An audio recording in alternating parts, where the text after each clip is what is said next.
In today's video, I'm going to teach you how to import a list into GetResponse. Let's get started right from the GetResponse dashboard. First, log into your GetResponse account so you can see the main admin dashboard. At the very top of the page, you'll see the main navigation menu. Look for the option labeled Contacts and click on it. This will take you to the Contacts section of your account where all your lists and subscribers are managed.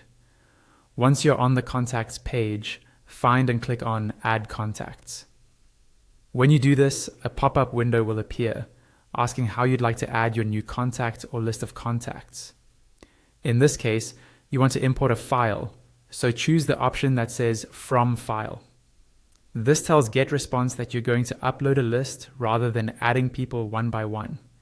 The page will reload and show you a new screen with a few important settings. First, you need to choose which list you want these contacts to be added to. Use the drop-down menu to select the specific list that makes the most sense for your campaign or audience. Below that, you'll see an option to add these contacts to an autoresponder cycle. If you already have an autoresponder set up and you want these contacts to start receiving that automated sequence, enable this option.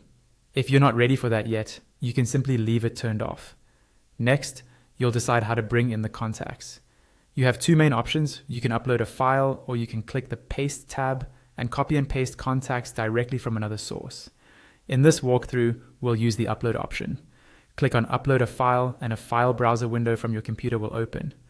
Navigate to the file that contains your contacts, select it, and then confirm the upload, usually by pressing Enter or clicking Open. Now you'll need to choose what GetResponse should do with the contact information in that file. You can select to add and update existing contacts, only add new ones, or only update existing ones. Pick the option that best fits your situation. Before moving on, make sure to check the box that says you have permission to add these people to your list. This is important for compliance with email marketing rules and to avoid any spam issues. When you're ready, click Next. The page will reload and show you a mapping screen.